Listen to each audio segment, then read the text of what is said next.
Samantala, kwestiyon ng ibang senator judge kung inimbestigahan din ba ng NBI ang mga sinabi ni Duterte na banta sa kanyang buhay.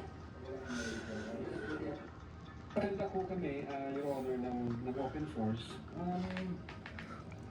Wala ko kami na-validate, sir, na aside doon sa pag-aalis ng 75 personnel from BPSPG, okay, and then inilipat ko sa Manila,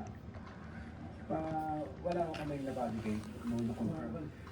Your Honor, is ako aside to the crime division is concerned, pero hindi ko po alam, baka yung intelligence service namin meron o kaya yung director na yan. Si Senator Amy Marcos naman ay nagtataka kung bakit umano may mga sabina at affidavit ng inisyu ng NBI noong November 6 o mahigit 2 linggo bago ang presko ng bise.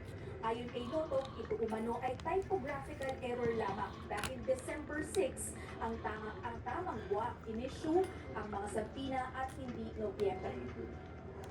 Karen, sa ngayon ay nagpapatuloy yung cross-examination ng depensa doon sa ikalawang witness na iprinesenta. Pwede ba yun? Type error? Pwede naman, ano? Kasi nag-issue sila ng warrant of arrest. Nagay November 6. Type error, pwede. Eh di,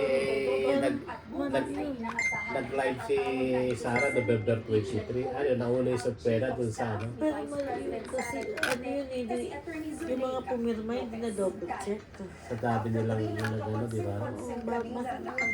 Maaring intentional. Kumbaga walang mga objections, no, na marami. Hinayaan nila ang prosecution na magtanong at ang testigo na magsalita ng dire-diretso.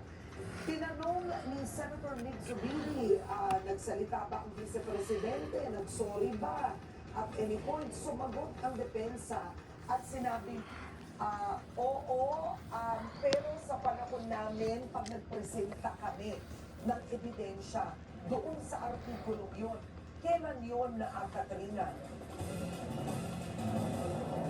Karen, kung susundin natin yung schedule na